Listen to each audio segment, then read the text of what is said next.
And this guy had this crazy idea that this has to do with our nutrition, which is insane. What does this have to do with food? Food is going Right. to do anything, right? Especially in medicine, you never talk about food. Right. Uh, so we're like, whatever, we have nothing to lose. So I was like, I'll be a supportive wife. There's not, there's nothing wrong with me. I'm great, but I'll do this crazy diet with you. Well, her skin completely healed. And I never felt better in my life. I'm like, what? I wasn't supposed to feel this unwell all the time. I didn't Yeah. even know I was unwell. Your stomach's not supposed to hurt after you eat all the time. Um, so I was like, this is crazy. This is magic.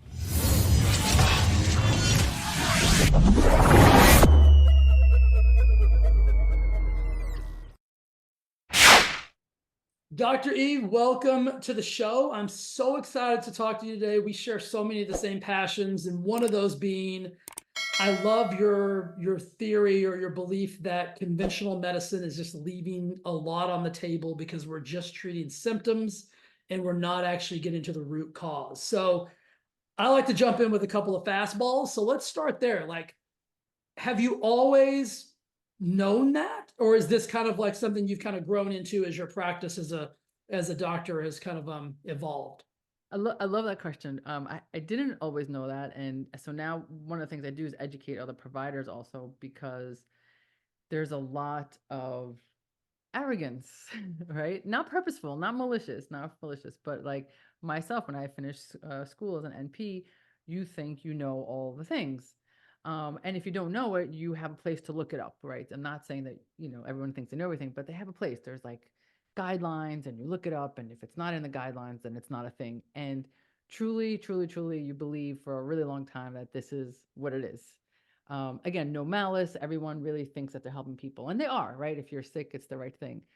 But uh, my wife had a health journey, and we can get into that in a little bit. And that's when I realized the limitations. She's in medicine. I'm in medicine. We met in the damn ER. All our friends are in medicine, and the answers weren't there. And I find now when I went back to get certified in IFM, and then I got my PhD in integrative medicine, that there are so many people like myself who were doctors, NPs, PAs, and then the system failed them. And so there are a lot of us, but you almost have to like hit the wall to Yeah. really be willing to say, okay, maybe I need another toolbox. Yeah. Well, I think there's so much information, like in the world that I live in, like in the world of nutrition, even just that by itself, right? It's like people ask me all the time, they're like, Jay, it's so confusing. Like, I don't know if I should do A, B, C, D, or E. And I said, listen, I've been doing this for 30 years. I'm still confused. Like, I can still go down the same confusion rabbit hole that you go down. Yes. And I think being a doctor is a lot like that. You guys get labeled with this authority, which is rightfully so, but nobody can know everything, right? It's like impossible. Right. And I think what needs to happen is so I still practice primary care. My other practice, the EG healthcare, it's here, it's local. Once a week I'm there. And when let's just say we have someone with a kidney issue, we know to send to a kidney specialist. Heart issue, we know to send to a cardiologist. I think there needs to be an acceptance that if you hit the patient where everything looks normal, but the patient keeps telling you, I'm not okay, that there should be one more thing on your list of referrals, which is your integrative or your alternative. Instead of saying this doesn't exist, this won't help, like run the tests, send to all the specialists, let them all say it's negative, but then, don't conclude that it's in their head. How about now is a good time to add this to your list of referrals? Because it is confusing and Yeah. you do need a guide and you can't know everything. That's true. But I think where the issue is that, once conventional medicine takes you through all its specialists, then it's like, well, yeah, you're on your own. Oh, it happens all the time. I have clients that come to me and they'll say, Jay, I went to the doctor, I got my blood work done. I did, we went through A, B, C, and D, and I'm still not better. And I think my doctor thinks I'm crazy. Mm-hmm. And I don't know what to do next. And I think a lot of people stop right there with, I don't know what to do next. Is it just in my head? Do I just have to live with this? Like those are the questions you Yeah. start asking yourself as the client or as the patient. And that can't be the final resting place, right? We've got to get to that next stage. Right. So it can't be the resting stage, but just as you said, it also can't be the starting, right? So you don't want Right, to start here. You don't want to say, "Oh, I've been tired for 6 months. It must be gluten," right? You don't want to go right, there first. right, So I always tell my patients, "What's the first thing you do? Go to PCP, go to your specialist, do all the things." Um, when you hit the wall, by the way, you're right. Your doctor thinks you're crazy. So you have to just be like, okay, not get angry, not go back to another PCP and ask right, for more. They cannot deliver more. This is it. You've hit the max. It's like you cannot ask a plumber to fix your electric. Like this is it. Don't get mad at them. Just say thank you so much. It's great news. I'm not sick. I don't need medication. I don't need right. chemo. I don't need surgery. It's great news. And then you have to turn to another provider. And you may not know which provider to use, and that's okay. There's a lot of, different people in this sphere, but choose one guy that resonates. Stay with that guy for a while, try the things, and take what works, what didn't work, and then choose another guide if you need to, because all of us come from different, perspectives. But it's important, I think, to choose one guide, whether it's one-on-one, whether it's through a course, and stick it out because it's the bouncing around. Like, Yeah, I won't eat meat, I will eat meat. I won't right, eat gluten, I will like stay with one thing for a bit before you switch. right. I mean, I've seen clients go from being a vegan to a carnivore to Mm, to paleo, and I'm like, it's like nutritional ping pong. easy, easy. Yeah, yeah, and then their entire system is a mess, and I'm like, well, I don't care if you were the healthiest person on the planet, your system would be a mess, right? It's like your system is just your system. It's not designed for that kind of radical shifts in change. How did you, kind of back to that initial question, like, was it a slow onset where you were kind of like, okay, like I feel like I'm just talking about symptoms and symptoms and symptoms, and how did you finally get down to like, we're just putting band-aids on things. How do we stop doing that and actually start fixing the actual problem? Yeah. So first, my wife had two autoimmune issues. In her case, it's PMLE and psoriasis. And I always like to mention it because every once in a while there'll be a listener say, "Oh my God, somebody else has Yeah. PMLE." So PMLE What is is, just, what is that? yeah, it's polymorphous light eruption, fancy word for allergic to the sun. Okay. So I like to tell people when I met my wife, she was a vampire because we could not go out in the sun. What So would happen to her? Like, what would be the first presentation? she would get uh, severe rashes, but it was delayed. So it took a while to get diagnosed because, like, you'll be in the sun and then 4 days later you have a rash. It's hard to make that connection. Yeah. So she'd have a rash, painful rash, flu-like symptoms, like body pain, have Wow. to like just get out, and she didn't know what it was. And at the time, she was a Division I softball coach, so she was like out there all the In the time. sun all the time. Yeah. So that was the first autoimmune. And then generally speaking, we always get a second and a third because we never solved the first one. So then she developed psoriasis, really severe, like cracked hands, bleeding feet, the whole thing. And all they offered us was a lot of medication. Yeah. So this was kind of pre-internet the way it is now, right? Because I'm a little bit older. And so it wasn't as easy to find information. And someone told me about this thing, functional medicine. I was like, I have nothing to lose. We got nothing to lose, right? And this guy had this crazy idea that this has to do with our nutrition, which is insane. What does this have to do with food? Food is going Right. to do anything, right? Especially in medicine, you never talk about food. Right. Uh, so we're like, whatever, we have nothing to lose. So I don't know. I was like, I'll be a supportive wife. There's nothing wrong with me. I'm great, but I'll do this crazy diet with you. Well, her skin completely healed. And I never felt better in my life. I'm like, what? I wasn't supposed to feel this unwell all the time. I didn't Yeah. even know I was unwell. Your stomach's not supposed to hurt after you eat all the time. Um, so I was like, this is crazy. This is magic.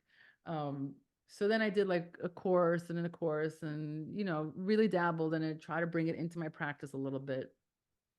And then I was like, I can't do this half-assed. And Yeah. I just kept going. And then once I started going into this world, I started realizing that conventional medicine starts at the diagnosis, right? Like you have the diabetes, we have the meds for you. You have, God forbid, the cancer, we have the meds for you. But if you're in a state of unwellness, if you're in a state of symptoms, there's no room for you in conventional medicine. And in the case of my wife, if you're in a place of autoimmunity or some other chronic illnesses, sometimes there are no other options explored besides medication. Right. And so if you're looking for anything outside of that, it's just not going to be found there. Why do you think, and this is more of a probably a philosophical question, why do you think we've gotten so, and let me just full disclosure, I used to work in the pharmaceutical industry in a previous life. So I finally one day woke up and was like, what are you doing? Like I'm out here peddling drugs that I would never take, that I would tell my mother not to take. Like this is the most, non-congruent thing you could ever be doing. And I left that, and now I'm into this world that I'm in now of, trying to help people with, natural resources. So know that about me first, but why do you think we've gotten to a place? And then this could be my perception just based on my experiences. It's almost like pills first, and then we'll try to figure out everything else. It's almost like an aggressive, I can't think of the right terminology to use, but we aggressively prescribe, like, probably for your wife, like, Yeah, hey, I'm going to the put you on all algorithm. these creams and pills and whatever, and then we'll talk about how you're feeling. Like, Well, it's because, well, there's two parts of it. Part of it is the algorithm, and part of it is the finances. And I'm not a conspiracy theorist. Sometimes I feel like as soon as you say that, you sound like a conspiracy right, theorist. But I actually teach this at the university, like healthcare policy and finance. So I'm really coming from that space. So let's start kind of with the algorithm, right? So the algorithm tries to understand what the disease is, right? Like it says, oh, it looks at it really like mathematically, as it were, like, oh, the blood pressure, that means this chemical in your kidney is doing this and this chemical in your kidney is doing that. So if we could take a medication that's going to combat this particular kidney, it really just looking at the disease process. And then it tries to find the puzzle pieces to move the parts of the disease process. It doesn't pan out. So part of it is like really looking at the disease almost on a biochemical level and trying to find the things that will move the levers. It doesn't pan out. It also doesn't use, it was never taught to use nutrition for its biochemical resources, right? So, if, for example, with high blood pressure, you want to open up vessels, vasodilate, and you give a medication for it. But you could also take resveratrol, which vasodilates, right? So you can use, which is found in grapes. So there was never a conversation of like, okay, I got it to the biochemical, but what can we do in our plate that could do that? So that's part one. And part two is financial, in the sense that the entire system of reimbursement is completely set up on diagnosis, right? There is no payment for great job, you're good. right, There's so annual wellness, sure, there's a code for it, but you get paid more if I also have high blood pressure, right, a diabetes. So the more codes that are in the chart, the more complicated the patient is, the more money you get for it. right. Right? That's actually like how Medicare works. Like the more complicated it is, and then you have to show that you bring the numbers down. So the whole system is based on diagnosis codes. There's no way out. Right. There's no way out in this system. It starts at diagnosis, and it's. I don't think it was created with malice in mind. I just think, like, how else do you Yeah. create a system? Yeah. How else were you going to track all of the things and keep it all in uniformity? And for those of you guys that don't understand what Doc's talking about, like when you go to your physician, and all the paperwork that's behind the desk, like everything that you do or that they talk to you about or you get diagnosed with has like a sequencing of numbers, and those numbers get turned into the insurance company or the payers or whatnot.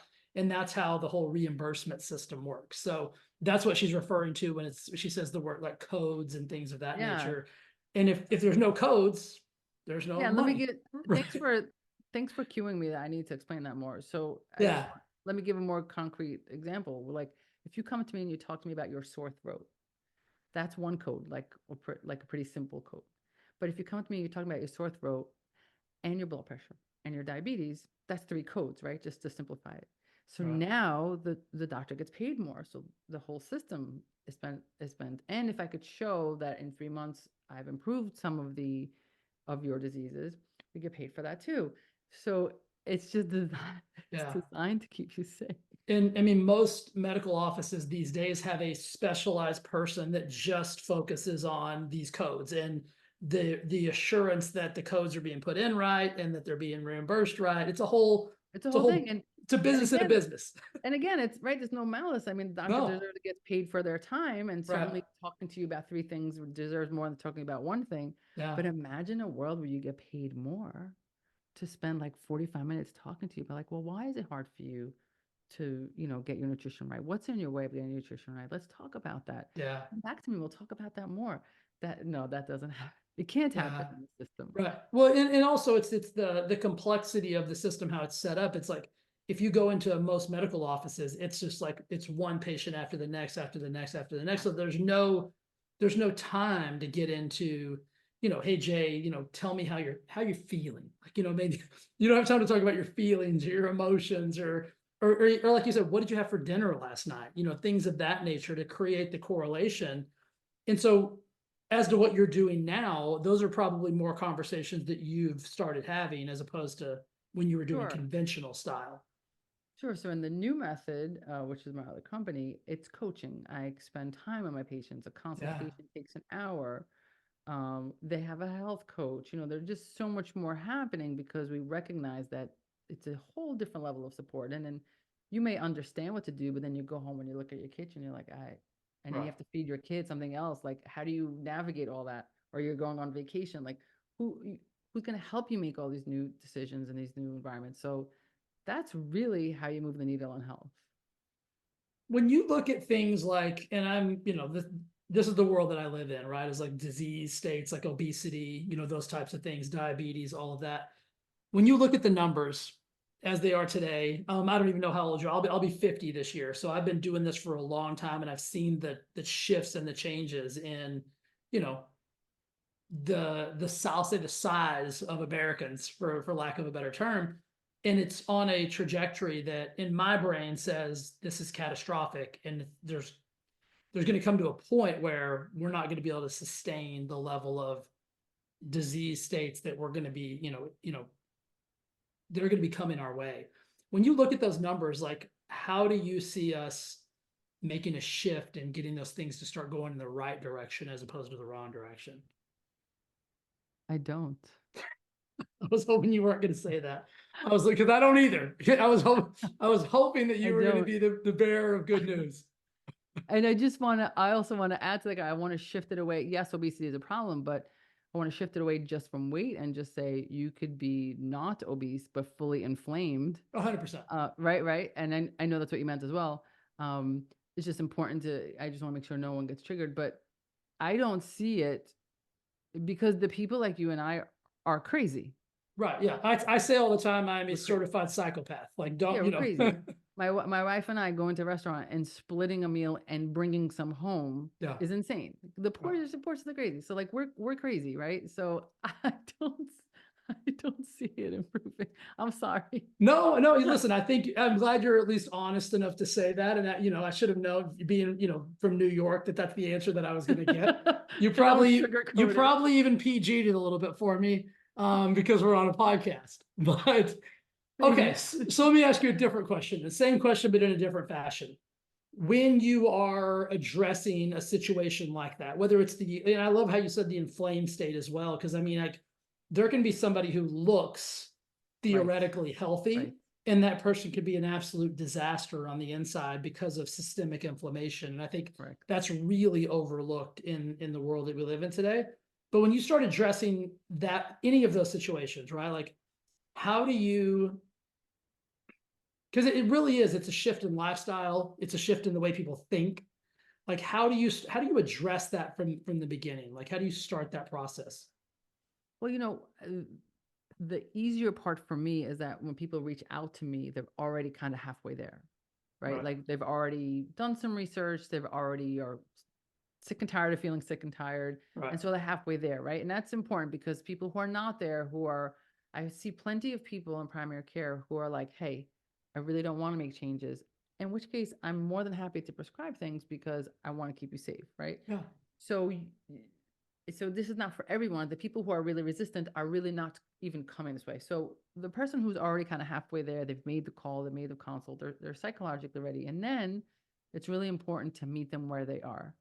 Yes. Because this is forever. This is a lifetime. This is not a 30, 60, 90-day magic protocol. There's no 5 supplements that you take and it's going to Right. fix it, right?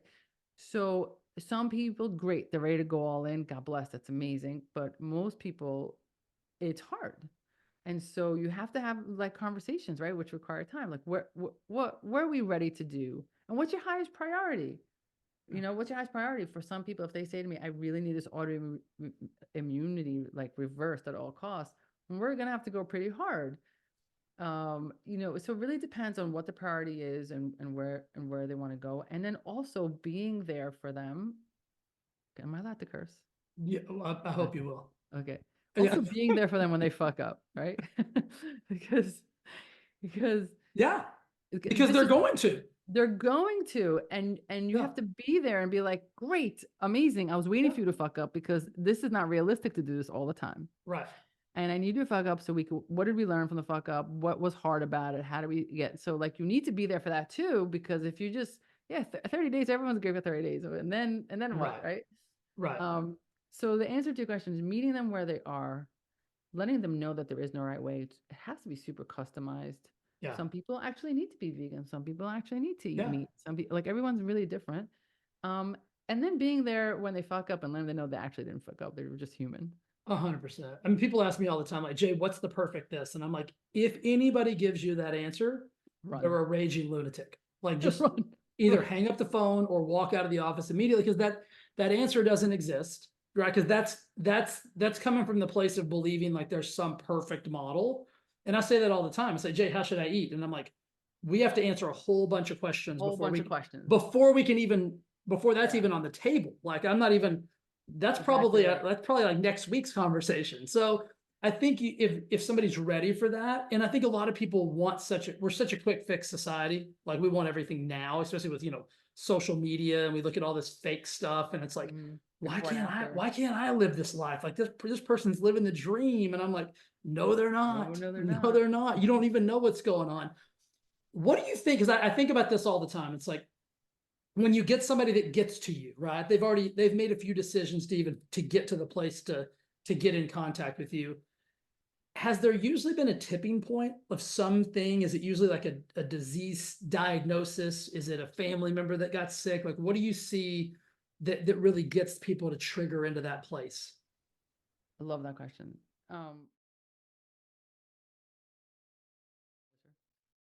I want to take a quick moment to talk about the sponsor of this episode.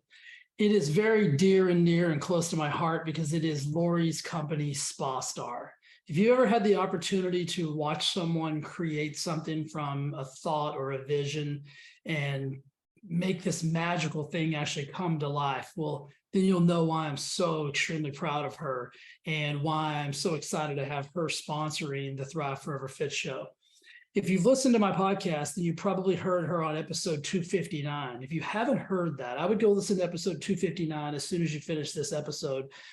She talks about the story of how she created it, the adversity she overcame, the challenges that she worked through, and just the inspirational story that I know you're absolutely going to love. But what Spa Star is a luxury wrap. And it was created as a spa wrap for people who were getting beauty treatments. But what we found out is it is a piece for everyday life. People are wearing it as swimsuit cover-ups, resort wear, just to get ready in the mornings or for that special event. It is the most unique piece. And I've actually worn this thing several times. I was the actual first model for this. Maybe I'll show you guys some photos of that, Fred, when the time is right. But it is such a cool creation called the Get Ready Wrap by Spa Star. And because you're a listener, you get 15% off today because you support me. So just go to spastar.net, spastar.net, the word spa, the word star.net. And at the checkout, enter Thrive15, THRIVE 15, and you're going to get 15% off of your Get Ready Wrap. So many of my clients already have these and absolutely love them. We're selling them all over the country and all over the world, for that matter, to high-end luxury spas and to people just like you that are using them inside of their own homes. They're traveling with them. They're using them at the pool. It's so really just unbelievably cool to see and witness. And I'm so blessed to be a part of it. And I'm so blessed to have Lori actually sponsoring my podcast, which I think is really, really cool. So go check out Spa Star. I know you're going to love it. It is the coolest thing ever. And guys, this isn't just for ladies. This is one of the coolest gifts you could get any female in your life for that matter. If Lori hadn't have created it, I would buy them for her as a gift to show her my love and appreciation. So dudes, if you're listening and you need to get a gift for your significant other or some special person in your life, go to spastar.net, grab a get ready wrap. There's all kinds of colors. There's black, there's sage, there's a berry color, there's a gosh, I just went blank. There's a kind of a greeny, kind of avocado-y color. Really cool. You're definitely going to love these, I promise. So go to spastar.net, check it out, support Lori. And Lori, thank you for sponsoring the show.